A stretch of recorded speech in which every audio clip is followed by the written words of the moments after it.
Herkese merhaba arkadaşlar. Başlıktan da göreceğiniz gibi çok güzel ve her zaman gitmeyi çok istediğim bir yere gidiyoruz. Çok heyecanlıyım. Milano'ya gidiyoruz.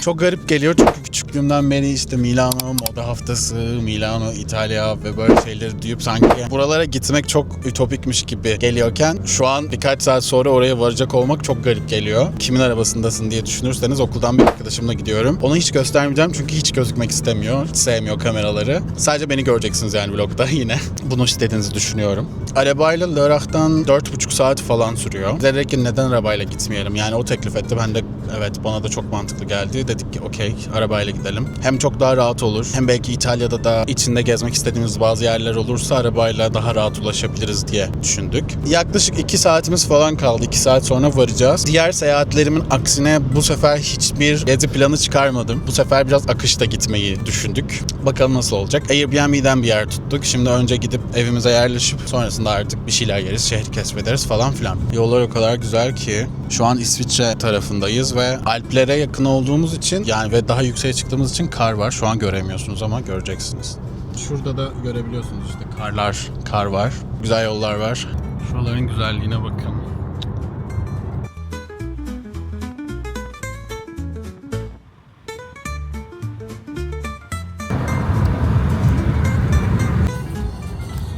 Burası Alp Dağları.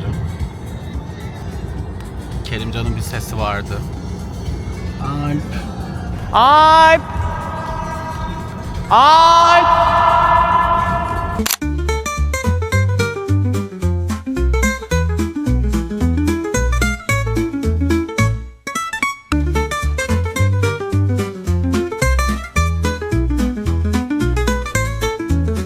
Evet çocuklar biz evimize geldik. Airbnb'mize yerleştik. Geleli çok olmadı. Şu an saat 3.30 falan olması lazım. Zaten check-in girişimiz 3'tü. Yolda çok karnımız acıktığı için dayanamadık. Yol üstünde bir McDonald's'a girdik. Orada bir McDonald's yedik. Şimdi dışarı çıkacağız. Ben arkadaşımı önden yolladım. Dedim ki git beni aşağıda bekle. Madem kameralarda görünmek istemiyorsun. O şu an aşağıda beni bekliyor. Tabii ki ben de ne yapacağım? Ev turu, oda turu artık ne derseniz Airbnb turu. Bayağı güzel bir Airbnb bu arada. Hazır mısınız? Böyle bir kapıdan giriyorsunuz içeri. Böyle bir Airbnb karşılıyor sizi. Fayanslarını çok beğendim. Sadece biraz halı eksik. O da muhtemelen insanlar zaten ayakkabılarıyla geziyor diye koymuyorlar. Buradaki böyle minimal dekoru çok sevdim. Oturma odası gibi işte bir şey var. Televizyon var, Netflix var, YouTube var ki bunlar çok iyi. Burada güzel bir masa var. Burada güzel bir kanepe var. Burada bir balkonumuz var. Şöyle bir balkon. Böyle de bir manzarası var. Burada böyle bir küçük arada bir mutfağı var. Gayet güzel, yeterli. Zaten çok yani burada yiyip içmeyeceğimiz için sadece şuradaki kahve makinesini ve su ısıtıcıyı kullanırız. Buradan döndüğümüzde bizi bir tuvalet ve banyo karşılıyor. Gördüğünüz gibi dizaynı çok güzel. Ben çok sevdim yani gayet sade ve şık. Tuvalet gösterilmez ama tuvalet var ve bunun adına ne diyorlardı unuttum. Yani ne için kullanıldığını biliyorum da adını unuttum. Yazdım ekrana neyse. Yani çamaşır makinesi bile var, gayet iyi düşünülmüş. Bu şekilde sağa döndüğünüzde de sizi bir yatak odası karşılıyor. Özellikle buradaki berjere bayıldım. Ve sırtlanıp arabaya yüklemeyi falan düşünüyorum. Gayet güzel, rahat bir yatak var. Burada da yine açık bir dolap var. İleride evime almak istediğim dolap tarzı nedir diye sorarsanız işte budur. Evde en sevdiğim özellik her yerde boy aynası var. Bakın mesela burada var. Banyonun kapısında da var. Güzel. Bayağı iyi. Airbnb seçme işinde yani kalacak yeri seçme işinde biraz iyiyimdir. Bu konuda bana güvenilmesini isterim. Yine bu seferki Airbnb tutma sınavımı da bence bayağı başarılı bir şekilde geçtim. Arkadaşımı daha fazla bekletmeyeyim. Planımızdan bahsedeyim kısaca. Aşağı şeye gidiyoruz. Şehrin merkezine gidiyoruz. Katedrale, oradaki AVM'ye, orada biraz mağaza görmeye falan filan. Sonra akışta bakalım neler olacak. Bina dışarıdan böyle görünüyor bu arada. Çok güzel. Kırmızı mı? Kırmızı bir rengi var. Gideceğimiz yere yürüyerek gitmeye karar verdik. Ben de zaten yeni bir şehre hiç bilmediğim bir yere gittiğimde gideceğimiz mesafe 35 dakikada olsa yürümeyi çok seviyorum ve tercih ediyorum. Abi hani bu mükemmel bir şey. Hiç bilmediğiniz bir yerde yürüyorsunuz ve o şehrin lokali gibi davranıyorsunuz. O yüzden yürüyerek gidiyoruz merkeze. Yol üstünde de bir yerler görürsek mağaza falan filan onlara bakacağız.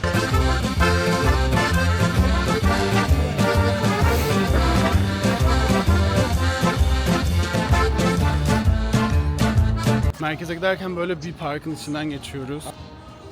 Thumbnail'da verdik. Çok güzel buralar. Çok güzel.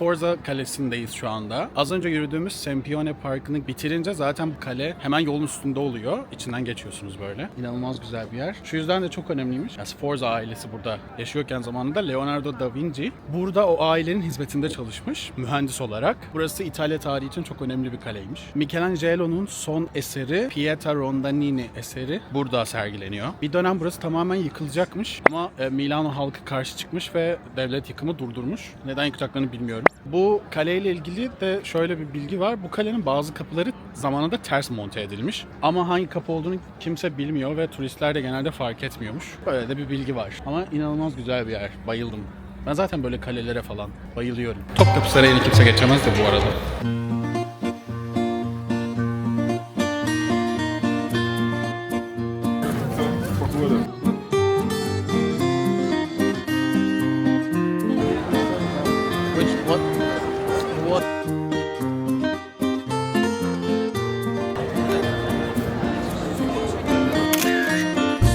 Sokağın başından girince az önce gördüğünüz o Stranger Things neon tabelasını gördüm ve böyle bir kalabalık gördüm ve şey dedim. Yoksa şu anda Stranger Things ile ilgili bir şey mi yapılıyor burada dedim ve gözlerim doldu. Arkadaşım da şok oldu. Yani niye gözlerim doldu tabii ki. Bir şeyinden değil de hani şey gibi bir şey sandım. Hani şu an İtalya'dayız ve belki burada da bir premier yapıyorlardır. Bilmiyorum, ben kaçırmışımdır. Bilmiyorum, çok alakasız bir caddenin başında Stranger Things yazısını görmek çok garip hissettirdi. O yüzden duygulandım işte.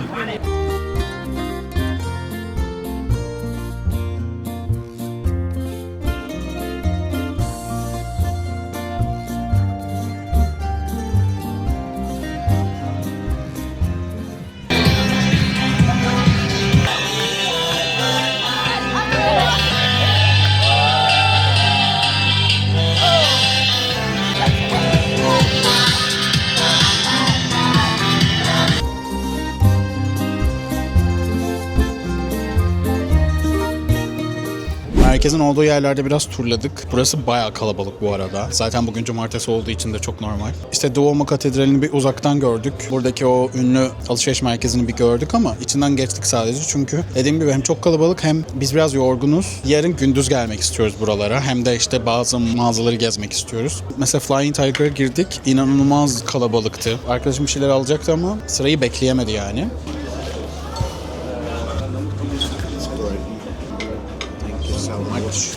Thank you.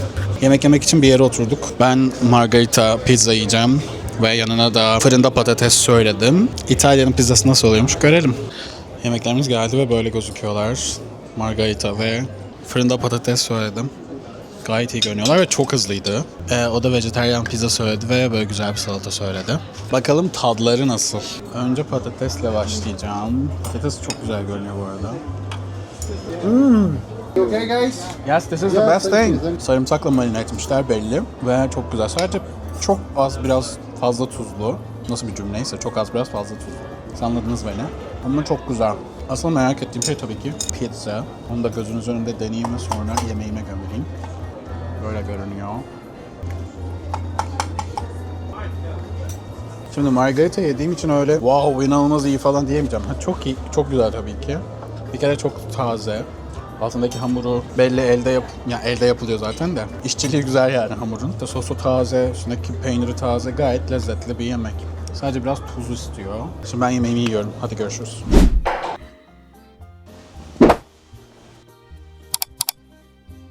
Yemek yedikten sonra eve geldik. Saat 21.59. Çok yorulduk çünkü merkezden eve dönerken yine yürüyelim dedik ama bir noktada çok yorulduğumuzu fark ettik. Bugün kaç adım atmışım biliyor musunuz? 15.230 adım atmışım. Yani fazla bir adım sayısı çünkü güne saat 4'te başladık neredeyse. Geri dönerken de Lime'a bindik. Duş falan aldım, oturdum, şimdi Netflix'ten bir şeyler izleyeceğim. Sadece hesabıma girmem lazım. Çok saçma ama yine bağlantı anlatmak istiyorum. Bugün telefonumda Netflix uygulamasını gördüm ve dedim ki benim telefonumda neden Netflix uygulaması var ki? Ben Netflix telefonumdan izlemiyorum. Şu anda telefondaki Netflix uygulamasına ihtiyacım oldu. Ne kadar garip değil mi? Daha bugün söyledim ve bugün oldu. Ben bir şeyi söyleyince o gün oluyor. Acaba biraz cümlelerime dikkat mi etsem? Ne dersiniz? Milano vlogu izlemeye geldiniz. Sizi bu sekanslarla boğmayayım ama söylemek istiyorum ki çok güzel bir şehir. Milano diyorduk. Gerçekten Milano'ymuş. Her yeri detaylı gezmedik işte. Duomo Katedrali'ne falan çok önüne kadar bile gitmedik hatta. Yarın gündüz gideceğiz aslında. Yarın gündüzü gidip her yeri detaylı gezip fotoğraf çekineceğiz falan filan neyse. Ben şimdi bir şeyler izlemeye devam edeceğim. Siz de vlogu izlemeye devam edin. Hadi bakayım. Işığı kapattım ve çok korkunç görünüyorum şu an. Saçım niye böyle? Ve yüzüm kızarmış. Ya Netflix'te izleyecek bir şey bulamıyorum arkadaşlar. O yüzden araya girip sizden tavsiye istemek istedim. Stranger Things'i yeniden izledim. Onu bitirdim. Ardından Boots diye bir yapım vardı bu arada. O da güzeldi. Ona da bakabilirsiniz. Şimdi de izleyecek şey bulamıyorum. Ya bir sürü şey var. Mesela böyle bir Noel filmi mi izlesem sanki? Ben bu işi hiç görmemiştim. Adam Sandler'la Jennifer Aniston oynuyormuş. Bu arada yeri gelmişken size bir öneride daha bulunayım. Adam Sandler ve Jennifer Aniston'ın zaten inanılmaz bir enerjileri var birlikte. Murder Mystery diye bir seri var. Belki görmüşsünüzdür. İnanılmaz bir film, inanılmaz bir iş. Çok eğlenmek istiyorsanız, hiç kafa yormadan, aksın istiyorsanız gidip izleyin.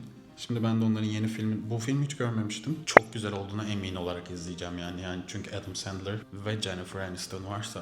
Ay ne kadar çok konuştum, ne alaka ya bu vlogda bunlar. Özür dilerim, tamam mı, gidiyorum.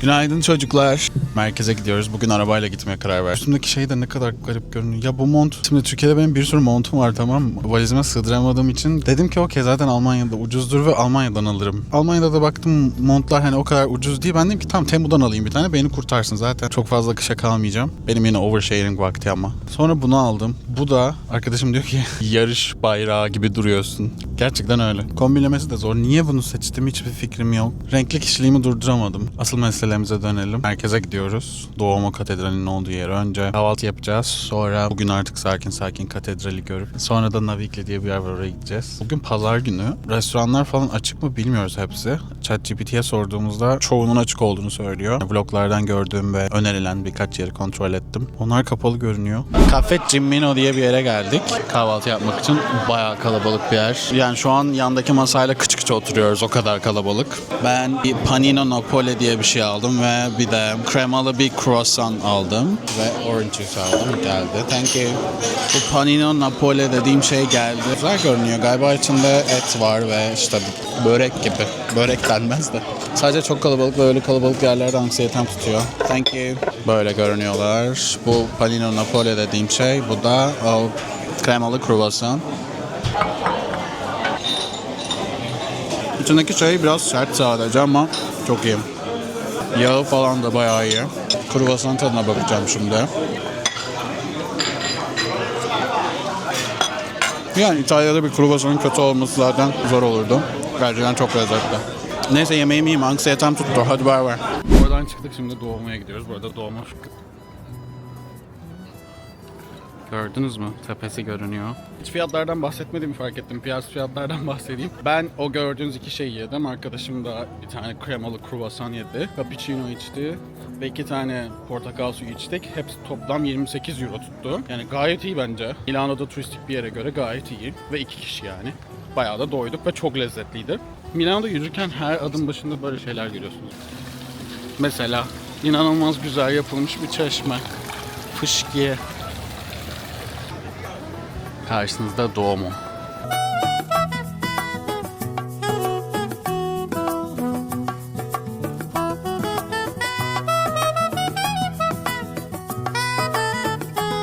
Arkadaşlar ne?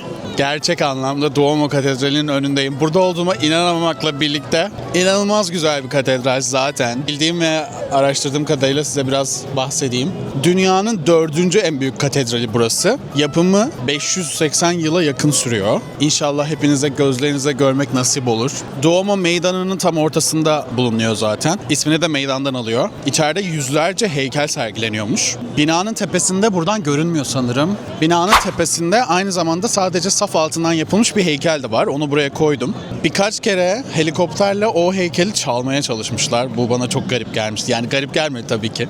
İnsanoğlu yapar ama yani onu çalmaya çalışmaları ve çalabileceklerine inanmaları çok garip. Önü de çok kalabalık. Burası da Duomo Meydanı. Hemen şu karşıda gördüğünüz büyük yerde o çok meşhur olan alışveriş merkezi zaten. Onun içine de gideceğiz şimdi. Ama bugün pazar olmasına rağmen buranın kalabalığına bakın. İnanılmaz bir şey.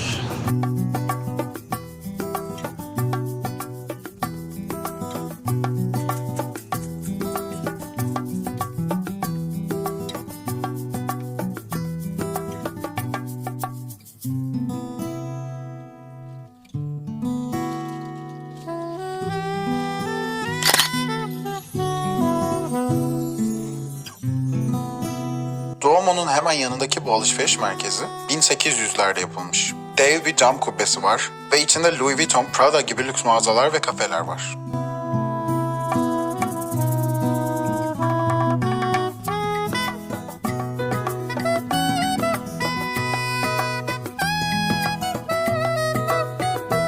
Ünlü bir geleneğe göre mozaik zemindeki boğanın üstüne basıp 3 kere dönerken dilek dilerseniz dileğiniz gerçekleşiyormuş. Dileğiniz kabul olursa da şehre şans getirdiğine inanılıyormuş. Buradaki mağazaların tabelalarının hepsinin aynı tarzda olması tarihi ve estetik bütünlük için yapılmış bir uygulamaymış. Böylece ziyaretçiler AVM'yi bir tarihi sanat galerisi gibi hissediyormuş.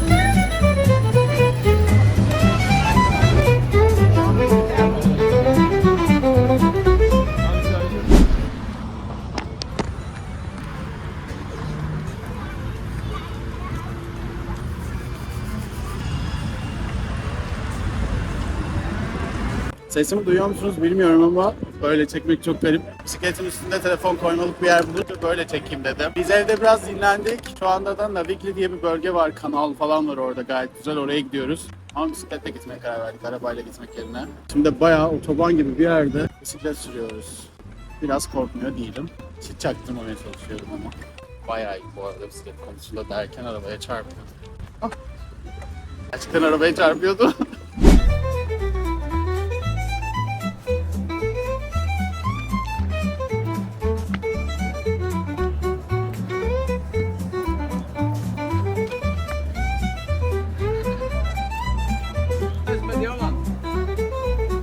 Uzun bir bisiklet sürüşünün ardından gerçekten 30 dakika falan bisiklet sürdük. Navigli'ye ulaştık. Yola çıktığımızda 20 dakika görünüyordu. Sonra bir anda 30 dakika oldu. Navigli çok güzel bir yer. Burası bir kanal aslında. Şöyle arkamda görebileceğiniz gibi. Zamanında ticaret için kullanılan, taşıma için kullanılan bir kanalmış. Hatta Duomo Katedrali'nin mermerleri, granitleri bile buradan taşınmış zamanında. Sonrasında tabii artık zamanla daha turistik bir yer haline gelmiş. Navigli küçük kanal demekmiş. Adı da oradan geliyormuş. Akşam geldiğimiz için böyle görünüyor. Gündüz de eminim gayet güzel olur ama şu anda bayağı iyi görünüyor. Sadece hava biraz soğuk. Tamam, ölmedim. Şimdi bir şeyler yiyeceğiz. Bir yer bulduk sanırım. Arkadaşım bakıyordu. Orada bir şeyler yiyeceğiz.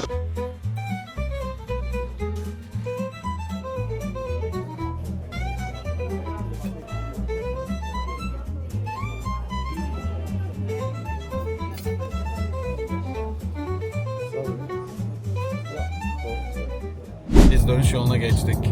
Biraz uykusuzum. O yüzden bu kadar enerjisizim. Çünkü gece çok uyuyamadım. Arkadaşım biraz horluyor da o yüzden. Ben de takıntılı olduğum için uyuyamadım. Hava çok kötü şansımıza. Yağmur yağıyor ve soğuk. Como dönüş yolunun üzerinde kaldığı için zaten burayı geçerken görmeyi planlamıştık. Como Gölü'nü görmek için çok heyecanlıyım. Yani burada zaten en çok görmek istediğim yer orasıydı. Dediğim gibi hava çok kötü ama eminim göl öyle de harikadır. Zaten bir görüp işte fotoğraf, video çekip sonra tekrar dönüş yoluna geçeceğiz artık.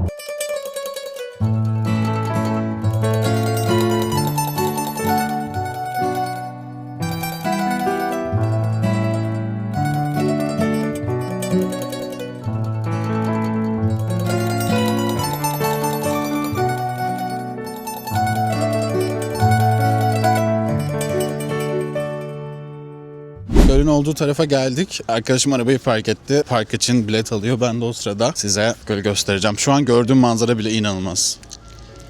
Bu ne ya? İnanılmaz güzel. Şuraya bakın. Gerçekten o kadar iyi hissediyorum ki burayı da kendi gözlerimle görebildiğim için. Ya şu an şaka değil, arkamda Como Gölü var. İnanılmaz bir yer ya, inanılmaz bir yer. Como Gölü bu ülkenin en derin göllerinden biri. Derinliği yaklaşık 410 metreye kadar uzanıyormuş. İtalya'nın bu Como şehri çok uzun yıllardır çok ilgi gören bir tatil kasabasıymış. Bundan 2000 yıl öncesinde Antik Roma döneminde zengin Romalılar bile buraya yazlık yaptırıyorlarmış. Düşünün, 2000 yıl önce bile. Şimdi de birçok ünlü sanatçı burayı çok seviyormuş. Mesela işte George Clooney'nin burada bir evi var. Lady Gaga'nın burada bir evi varmış. Genellikle Sylvester Stallone, Madonna, Versace hepsi buraya tatile geliyormuş. Hatta George Clooney'nin buradaki evinin önünde o kadar çok fotoğraf çektiriyorlarmış ki adam artık fotoğraf çekmeyi cezalı hale getirmiş evinin önünde. Ya inanılmaz güzel. İnşallah hepinize de nasip olsun gözlerinizle görmek. Çok güzel.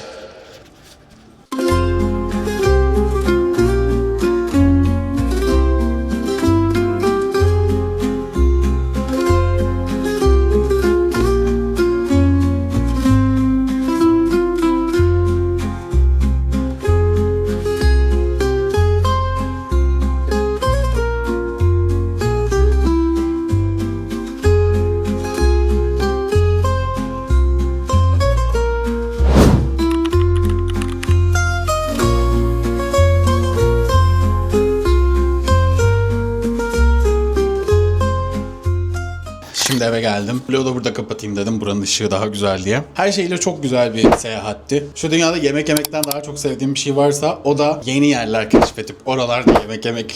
Gerçekten yeni yerler görmeyi, yeni kültürler tanımayı, hiç bilmediğim sokaklarda kaybolup yürümeyi o kadar çok seviyorum ki. İnşallah evren hayatım boyunca bana bunu yapacak güç, para ve sağlık verir inşallah. Neler çektim neler çekmedim bilmiyorum açıkçası. Takdir edersiniz ki her an kamerayı çıkarıp bir şey çekmek hem kendimi rahatsız hissettiriyor, yanımdaki kişileri rahatsız hissettiriyor. Hem de anı kaçırıyormuşum gibi hissediyorum. Ama olabildiğince çekip size göstermeye çalıştım. Umarım sevmişsinizdir bu vlogu. Bence güzel bir vlog olmuştur. İtalya başlı başına çok güzel bir ülke zaten. Benim favorimi sorarsanız tabii ki Como Gölü. Yani Como Gölü'nü zaten gitmeden o kadar çok görmek istiyordum ki. Kendi gözlerimle canlı canlı. Çok mutluyum. Evrene çok teşekkür ederim. Buraya kadar izlediğiniz için, sabrettiğiniz için çok teşekkür ederim. Vaktiniz için çok teşekkür ederim. Umarım sevmişsinizdir. Beğendiyseniz ne yapmanız gerektiğini biliyorsunuz. Başka seyahatlerde, başka vloglarda, başka videolarda görüşmek üzere. Kendinize çok iyi bakıyorsunuz. Hadi görüşürüz.